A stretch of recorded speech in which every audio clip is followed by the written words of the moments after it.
Welcome to Intern TV. I'm Matt Dopp, and we're back for episode 3, ready to give you another banger of an episode talking about all things internships. Today, we have a really great guest, probably one of our more anticipated episodes, actually. The three of us are really hyped. We're bringing on someone who we've known for our entire 4 years here at Newman. He's been my roommate for 3 to 4, and even the year that we weren't roommates, I probably spent more time in his room. So really excited for this episode of Intern TV for you. We got Andrew Golden here, we got Jeff Wilson here, and we're all ready to talk a little bit of internships with... Don't say it yet. Okay, say it. Evan King! There it is. Evan King, accounting major, is in the house. Happy to be here. Hey, good to have you here. Hey, Evan, before we get to you, we got to introduce a co-host, buddy. Don't jump the ship here. Sorry, not your turn. No problem. Andrew, how you doing? I'm good, man. How are you? I'm doing well. Good to see you. That was a great Fonzie impression right Oh, there. thank you. Yeah, happy Beautiful. days. Yeah, appreciate it. We might get fined for saying that it's now, all but right. hey, it's the Fonz, you With all the know? money we make, come on. Yeah. Yeah, exactly. How you doing, Jeff? Never been better. Every day's a great day. Oh, absolutely. And you look good, too. The You blue look great. shirt, black suit, yeah. You look great in your blue shirt, black suit. Hey, appreciate it. Yeah. Get a room.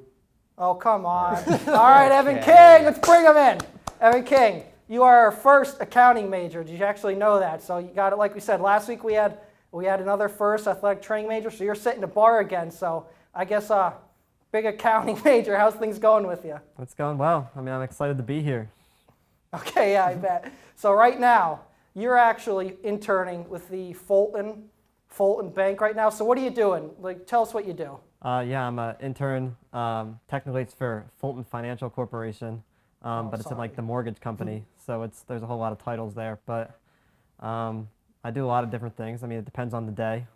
But a lot of the times I go in and I go through all the like denials for people getting denied mortgages. I also go through a lot of applications for people that successfully got mortgages, and I go through the appraisals on the houses and make sure everything's good to go. And then sometimes I even go through the closing procedures for the people that are like right at the end stage of getting their houses. So Evan, you mentioned all these great responsibilities that you have with Fulton. How does it feel to kind of have that authority at such a young age to, make these kinds of moves and kinds of judgments? And also, while you're making these judgments, do you have someone who can kind of override your final decision, or like someone who oversees your final decision? Yeah, well, yes and no. So, I mean, I guess it's a big responsibility, but it's some of the ones I deny are like automatically denied. So like when they go through the system, if they have, say, like really bad credit scores or like no credit, then it just goes straight into this queue that I can access. And the ones that go there, like they can't get approved. Like Fulton has a lot of different programs for people. So like not everybody might get approved for one program, but you can get approved to another. But the ones that can't get approved to any program, they just come straight to me. So I mean, really, if I didn't do it, someone else would. I mean, anybody could go in and do it if you were trained. But for some of the ones I do that are like more like on the fence, like they just like couldn't quite meet a program, or maybe they just don't quite make enough money or something, then for those, my boss does go over those, and she has to put a second signature before it goes out. So Evan, hearing what you just stated there, it seems like you have a lot of power. And with that power, when you got this internship, were you expecting to be given so much power again? But and then what is your mindset now going into your second internship rather than your first one? Is it the same amount of power, or are you given more leeway? You mean my second with like going back with Fulton, or my other internship? With Fulton. Well, it's like, I mean, my internship the first time was more like just mostly pretty much just denials until the end.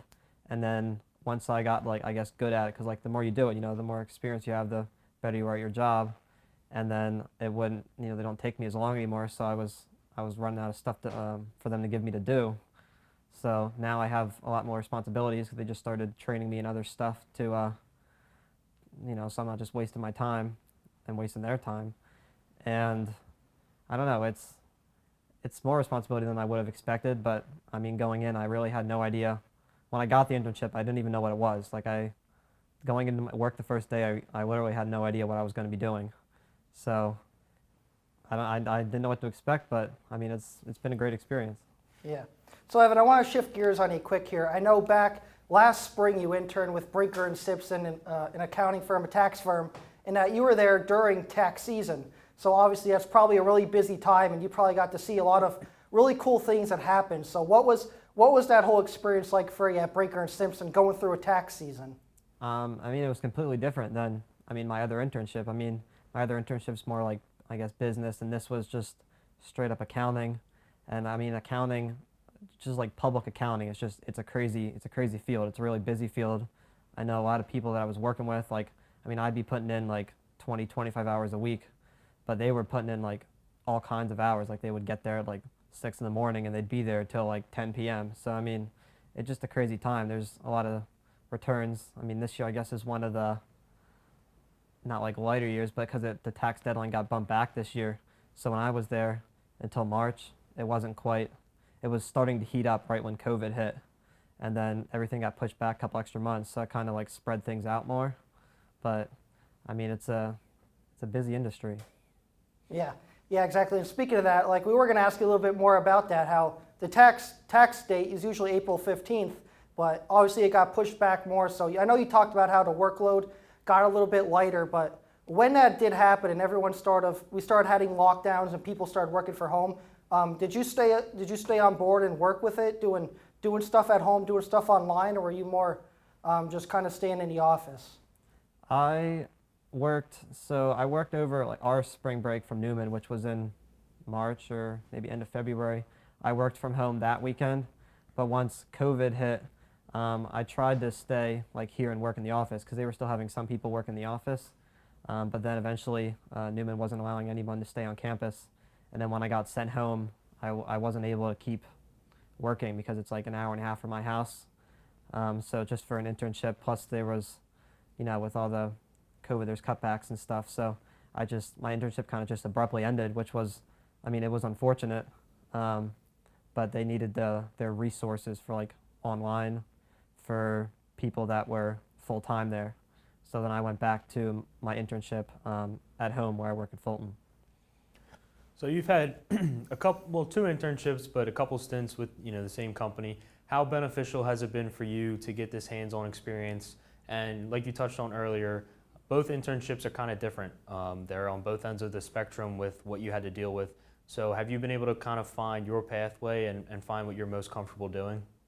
Yeah, and I mean, I knew I wanted to like do something in business. So it's been nice to have these two like vastly different experiences and to be like, I guess, qualified after college to really go for a job in either like sector. I'm not exactly sure what I plan on doing yet, but it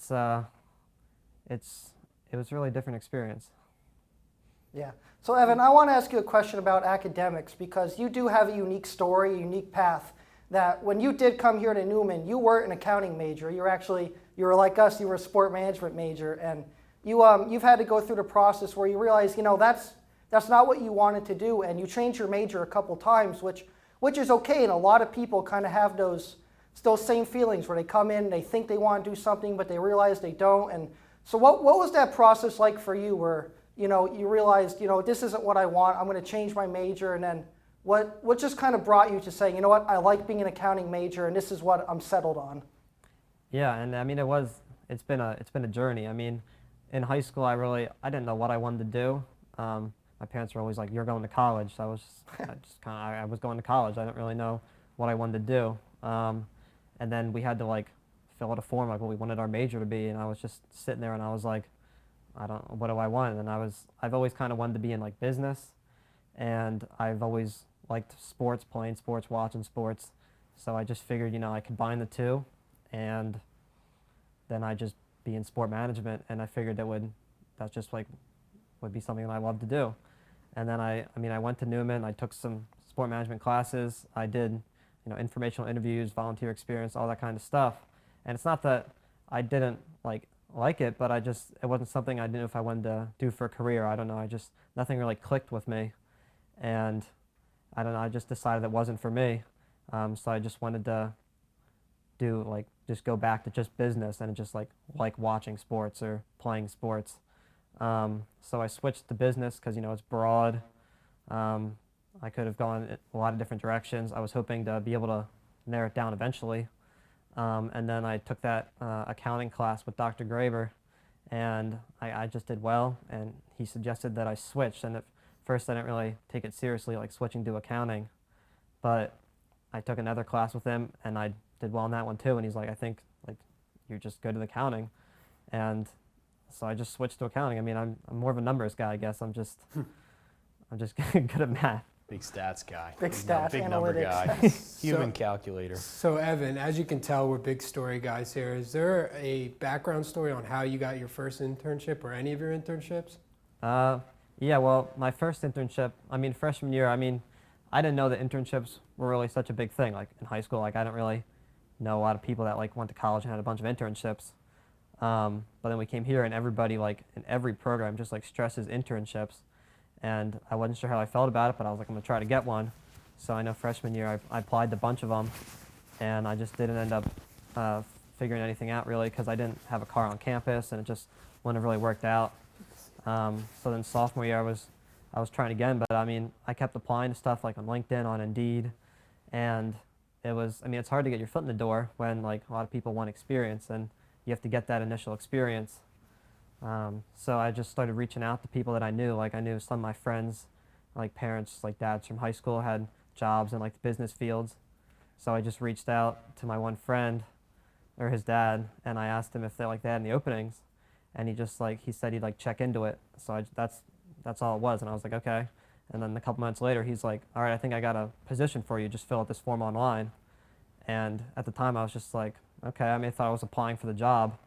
And then I just filled out the form, and he was just like, all right, you got the job. And I was like, I don't have to like interview or anything. He's like, no, you're good. Like you just got the job. So I mean, that's probably not like most people would have to interview, but I guess it's really all about connections. Like I know everybody stresses that, and that connection paid off for me because I've been working there for 2 years now. Hey, It's big. great story, Evan. So I got one more question for you. Now, obviously, you're our first accounting major to come on the show, and it's been a true honor to be in your presence here today. What advice do you have that you can pass along to other accounting majors to ensure that they can set themselves up for success as they continue down this journey we call life and this career path that we call college?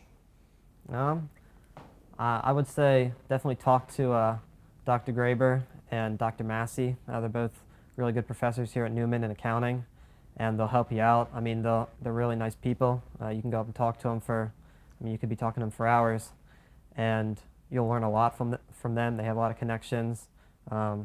Just make connections. Go on LinkedIn, apply for internships. I mean, internships you can read a textbook all day, but an internship will teach you, I think, more. It's a really good experience, so I'm glad I've had a couple of those under my belt. Yeah, absolutely beautiful words, Evan. But guess what? I think you know what's coming. That seat's getting hot. Quick Six is coming at you. So let's get ready here. We're going to go around the horn. We're going to start with Jeff. Go around. Quick Six. You better answer them quick. All right, ready? If you were a superhero, what would your name be? That's hard. Come on, it's Quick Six, Evan. Stumped That was already hard. I have no idea. All right, do you like debits or credits better? You got to go with debits. Why? I don't know. Just money. You want money coming in. Okay. That is true. What's 20% of 20? 2, 4, 4. Big account. Dump. What's your favorite type of tree? Spruce. I asked that already in one of the other episodes, but I'm kind of creating a Yeah, poll. exactly. Creating a poll. Yeah, create a nice data sheet. Nice chart. Awesome. All right, Evan. So if you got arrested for a crime and you had one phone call, but you couldn't tell your friends or family what you got arrested for, what would they assume you got arrested for? Probably speeding.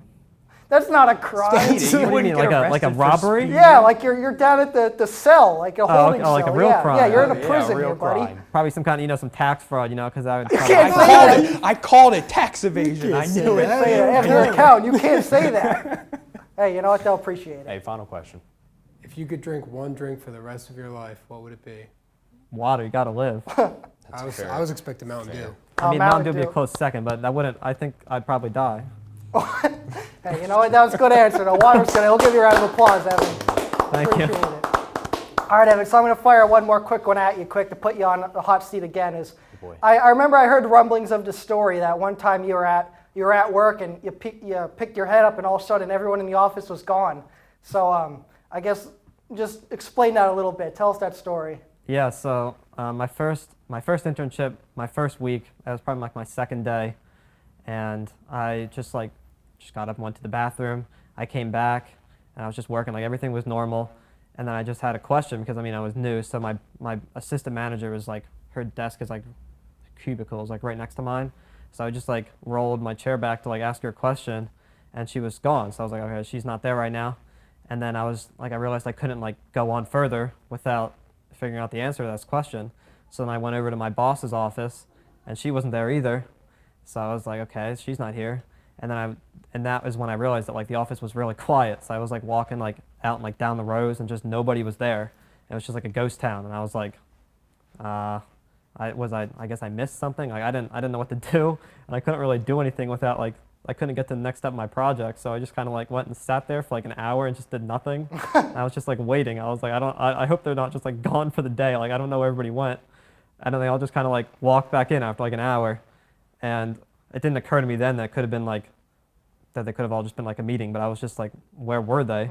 So I was just like, I went into my boss's office and I was just like, did I miss something? And she was like, no. I was like, okay. So I just like went back to my desk and then asked my assistant manager for help. She helped me with my whatever I was working on, and I was just like, where did everybody go earlier? And she's like, oh, we had a meeting. And I was like, was I supposed to go? And she's like, were you not invited? I was like, I guess I wasn't. So then I went and talked to my boss. I was like, was I like supposed to like sit on the meeting? I'm sorry, I just had stepped out to go to the bathroom. And she's like, oh no, it's your first week. You don't have to like be in the meeting. We're just talking about some stuff. But if you want to if I wanted to sit on in the future, I could sit in on the meeting. So. Nice. That was basically the story, but it was very confusing for me in my second day at the office. Yeah, awesome. Well, Evan King, the lone survivor. the lone at the survivor. Office. I don't know. That was a pretty good story, you think? I think it was think it pretty was good. worthy? Bad. I never heard that one before. Oh, hey Evan, I think you earned a story chain. Yeah? I think you got it there. Let's throw that on, buddy. Oh, exciting. boy. There we go. Bring it in. Oh boy. There it The is. season debut. Easy things. Now, Evan, I have to ask you, what's a better piece of jewelry? That story chain or the engagement ring you gave your fiance? I have to go with the engagement ring. Safe. Ah. Safe answer. Safe answer. Safe answer. Smart man. We'll talk about it off camera though. It's Yeah, fine. yeah, exactly. All right, Evan. Hey, we can't thank you enough for coming. We had a lot of fun shooting this episode, and we learned a lot from you in the world of accounting and all your internships. And I think a lot of people are going to benefit from some of your stories and the advice that you gave. So can't thank you enough. We wish you well with everything for in your future. I know you're a senior, so good luck with that. Got to thank you, Jeff, for coming again. Thank you, Matthew. Thank you, Andrew, for coming again. My I pleasure. forgot my Thank you. pocket square this time. I apologize. It's all right. I'll rep I it have for the mine boys. inside. I can't. Hey, don't worry. Hey, right here. Here, I'll match it for you. Always got There you it. go. Right towards the end of it. Got the pocket squares back. Social distance. Be safe. And thank you to all of you that watch Intern TV. We appreciate you. We love you. And we will see you next week for another episode of Intern TV. Thank you, Evan. Thank you.